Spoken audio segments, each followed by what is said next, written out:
नमस्कार सर। नमस्कार sir. Sir क्या नाम है आपका? मेरा नाम शैलेंद्र दास है।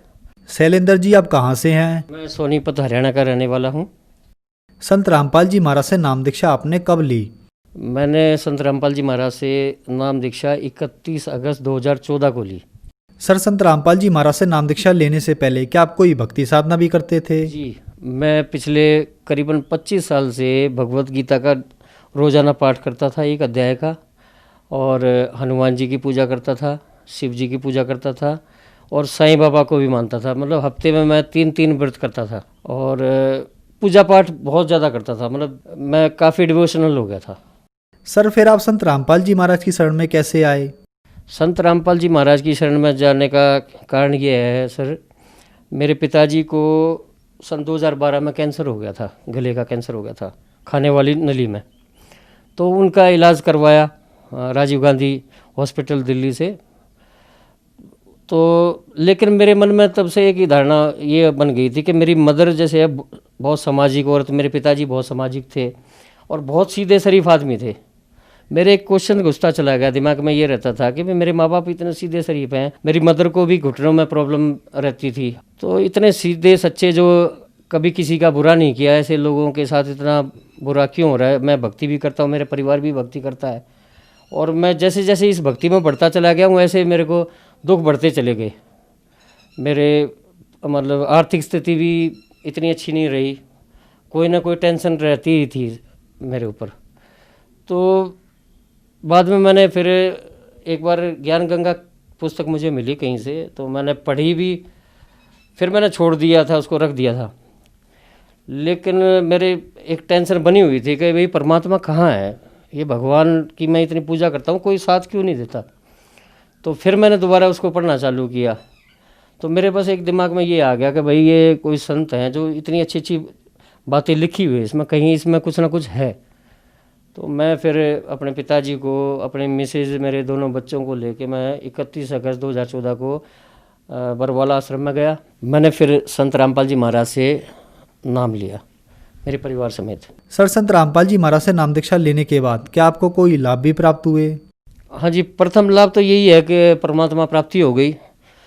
मैंने जितनी भी हमारी होली बुक्स हैं, ऑथेंटिक बुक्स हैं, गीता जी है, वेद हैं, सारे चारों वेद हैं, पुराण हैं, इन सब का अध्ययन किया। मोहम्मडन्स की जैसे कुरान मजीद है, कुरान शरीफ है, इन सब को टैली किया। मैं इतने जल्दी विश्वास में नहीं आया। मैं एक पढ़ा लिखा हुआ एक इंडस्ट्रियलिस्ट हूँ, मेरे पास 40 आदमी काम करते हैं आज। उससे पहले भी, ये तो 3 साल से मैन्युफैक्चरिंग कर रहा हूँ, उससे पहले भी मैं 20 साल से ट्रेडिंग कर रहा हूँ वी बेल्ट की। तो मेरे को हर तरह का ज्ञान था, लेकिन मैंने इतनी जल्दी विश्वास नहीं किया। मैंने तो हर एक चीज़ को टैली किया। उसके बाद सारी होली बुक्स भी यही कहती हैं, तो उससे मेरा निचोड़ यही है कि ये पूर्ण परमात्मा है, एक भगवान ही, एक मालिक ही ऐसा कर सकता है। वहाँ का सिस्टम देखा, ओहो, अपार इतने लोगों की भीड़ देखी, यही नहीं समझ में आ रहा था कि ये सिस्टम चल कैसे रहा है। लाखों आदमी श्रद्धालु वहाँ भंडारा कर रहे हैं, इतनी व्यवस्था, गर्म पानी की व्यवस्था, टॉयलेट में व्यवस्था, तो मतलब समझ में नहीं आया। एक दिन तो पूरा ये हो क्या रहा है, कैसे चल रहा होगा। मेरे फादर और हम तो दोनों यही बात करते रहे कि ये सिस्टम इतना चल कैसे रहा है। हम 4 आदमियों का जो व्यवस्था अपने घर की ढंग से नहीं कर पाते, भाई लाखों रुपया चाहे कमा रहे हैं फिर भी नहीं कर पाते, मतलब डर लगता है, नहीं हो पाती हिम्मत। और ये कैसे चल रहा है, इतना लाखों आदमी, सब कुछ सिस्टम चल रहा है।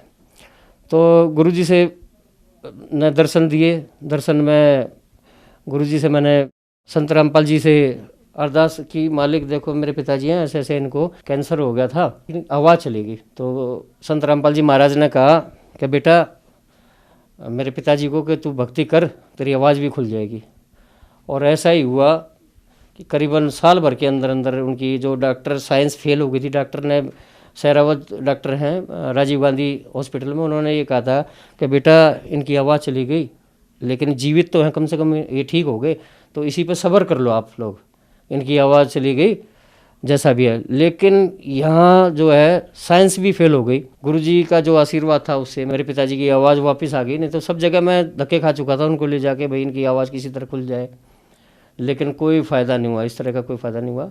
उसके बाद मैंने भी गुरुजी से दूसरी बार जब नवंबर में अक्टूबर में हम गए थे। तब मैंने अभी कहा था, मैं गुरुजी मैं पिछले 4 साल से फैक्ट्री लगाने की कोशिश कर रहा हूँ लेकिन लग नहीं पा रही। संत रामपाल जी महाराज ने कहा कि बेटा भक्ति कर, तेरी फैक्ट्री भी लग जाएगी।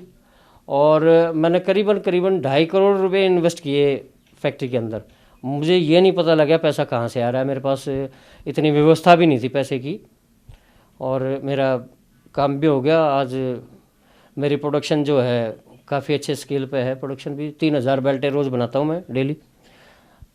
वी बेल्ट लाइन में भी बहुत जल्दी प्रोग्रेस किया। और मेरी फैक्ट्री में भी चमत्कार होते रहते हैं। जो मशीन जो है ख़राब होने वाली होती है, मेरे जो कर्मचारी वो बताते हैं, सर इसकी तो बैरिंग टूट गया लेकिन फिर भी चल रही है, इसकी जो है पुली ख़राब है ये फिर भी चल रही है। तो मेरी फैक्ट्री के जो एम्प्लॉयज़ हैं, वर्कर्स हैं, वो भी इस बात को मानते हैं कि जी मेरे गुरुजी की तस्वीरें लगी हुई हैं फैक्ट्री में, तो वो भी मानते हैं कि वाकई मेरे संत रामपाल जी में, मेरे गुरुजी में कुछ पावर है, कि वो भगवान है वाकई।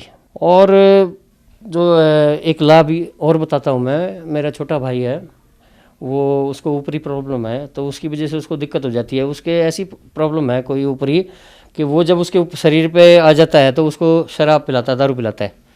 मतलब उसको खुद ये नहीं पता लगता कि मैं कितनी पी रहा हूँ। दिन में 4 राउंड लगाएगा, वो असाध्य हो जाता है, बिल्कुल गिर जाता है, ऐसे एक गिरता पड़ता हुआ घर तक भी पहुँचता है। तो मैं उसको कई बार मैंने कहा, मैं बेटे भाई तू मेरे साथ चल, नाम ले ले, तो वो मानता नहीं। वो भी जैसे आम लोग समाज हैं उल्टा बोलते हैं, इस तरह के गुरुजी को उल्टा बोलता था, उल्टा बात करता वो। तो उसकी समझ में ना और ज़्यादा दुखी होता चला गया। एक दिन तो उसने कुछ कहा, शाम को आया तो उसको 2 आदमी उठा के ले रहे थे, कुत्ते ने पाड़ लिया। दिल्ली नरेला उसकी शॉप थी।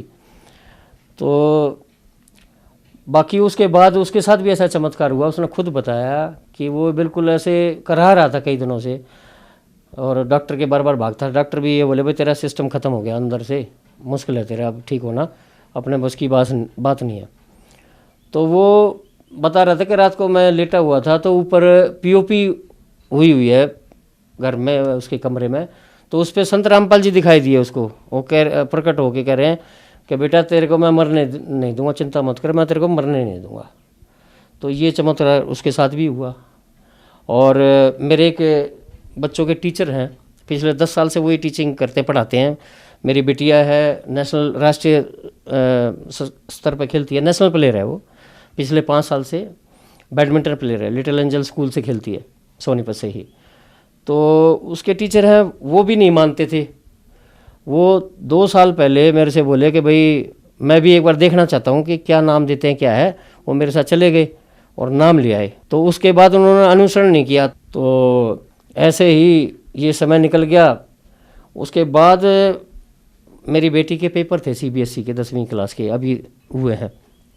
तो मैंने कहा मैं सर अब आप एक काम करो, ये दोनों टाइम प्रैक्टिस करती है और पढ़ाई में वीक है, तो इसको दोनों टाइम में आप ट्यूशन देना चालू कर दो।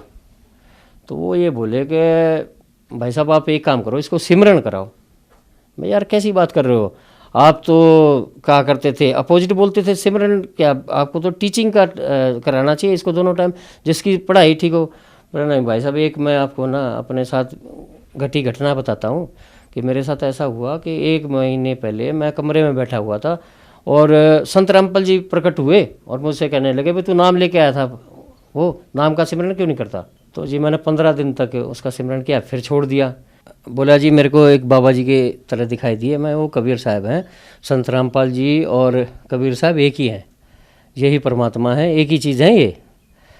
तो उसके बाद वो कहने लगा कि जी एक बार अभी लेटेस्ट 2-3 दिन पहले ही मेरे साथ एक और हुआ कि मेरी मिसिज़ और मैं दोनों करनाल जा रहे थे, हमारी गाड़ी थी हमारे साथ, और जीटी रोड पे गाड़ियों की चेकिंग थी काफ़ी। तो गन्नौर भी चेकिंग हुई, मैं निकल गया।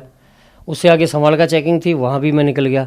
तो आगे जाके फिर मैंने देखा काफ़ी चेकिंग है, तो मैंने गाड़ी पेड़ के नीचे रोक ली साइड में, और मैंने कहने लगा मिसिज़ को, मैं कहा आज तो फंस गए बुरे, अगर कागज़ चेक हो गए तो गाड़ी इम्पाउंड हो जाएगी, बंद हो जाएगी, हमारे पास कोई भी कागज़ नहीं है। तो मिसिज़ का पेपर था कि मैं इतनी बात कही थी, इतने देर में साइड से कहीं से ऐसी आवाज़ आई कि बेटा तू चिंता मत कर, मैं तेरे साथ हूँ, तेरे को कोई पकड़ेगा नहीं, तू चिंता मत कर। तो मैं यही कहना चाहता हूँ कि मेरे साथ भी कई चमत्कार हुए इस तरह के। मेरे फादर की आवाज़ खुल गई, मेरी फैक्ट्री लगी, उसके बाद जैसे मेरे टीचर के बारे में जो बता रहा हूँ, ये चमत्कार हुआ। तो कुल मिला के क्या है, निचोड़ ये है, मेरा मानना है कि ये परमात्मा है स्वयं, जो कबीर साहब आए हुए हैं यहाँ पे, तो ये परमात्मा है। सर, संत रामपाल जी महाराज से नाम दीक्षा लेने के बाद आपको बहुत सारे लाभ प्राप्त हुए, तो जो दर्शक आज आपको टीवी पर देख रहे हैं, आप उनको क्या कहना चाहेंगे? अब सभी लोगों को यही संदेश दूंगा, भाई सभी आओ, ये पूर्ण परमेश्वर हैं। मैं कोई एक अनपढ़ आदमी नहीं हूँ, एक इंडस्ट्रियलिस्ट हूँ, एक व्यापारी हूँ। आम लोग ये समझते हैं कि भाई ये यहाँ बेवकूफ़ बनाते हो, ऐसा नहीं है। मैं एक सुलझा हुआ आदमी हूँ। तो मेरा यही कहना है आप लोगों से, करवत प्रार्थना, हाथ जोड़ के प्रार्थना है कि सभी जल्दी करो, ये समय बीता जा रहा है, जो ये जितना समय निकल जाएगा ये आप अपना दिन खराब करोगे। जल्दी से जल्दी आओ और संत रामपाल जी के शरण में आके अपना कल्याण करो। सर, कुछ लोगों का मानना है कि संत रामपाल जी महाराज ब्रह्मा विष्णु महेश की भक्ति छुड़वाते हैं, इन बातों के पीछे क्या सच्चाई है? संत रामपाल जी महाराज इन सभी देवी देवता ब्रह्मा विष्णु महेश की पूजा नहीं छुड़वाते, बल्कि शास्त्र अनुसार इनकी पूजा करवाते हैं। जो गीता, भगवत गीता में, गीता जी के अंदर भी विदित है कि शास्त्र अनुकूल साधना वो ये कराते हैं, जिससे सभी सर्व लोगों को सुख होता है। सर, संत रामपाल जी महाराज से नाम दीक्षा कैसे ले सकते हैं? संत रामपाल जी महाराज से जुड़ने के लिए 8-10 चैनल पे लगातार सभी, बहुत सारे चैनल हैं जिन पे इनके सत्संग आते हैं, उन पर टाइमिंग लिखी होती है और एक पीली कलर की पट्टी चलती है इस पे, उस पर कॉन्टैक्ट, सारे फ़ोन नंबर्स वगैरह लिखे होते हैं।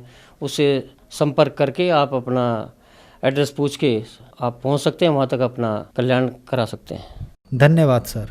सत साहिब।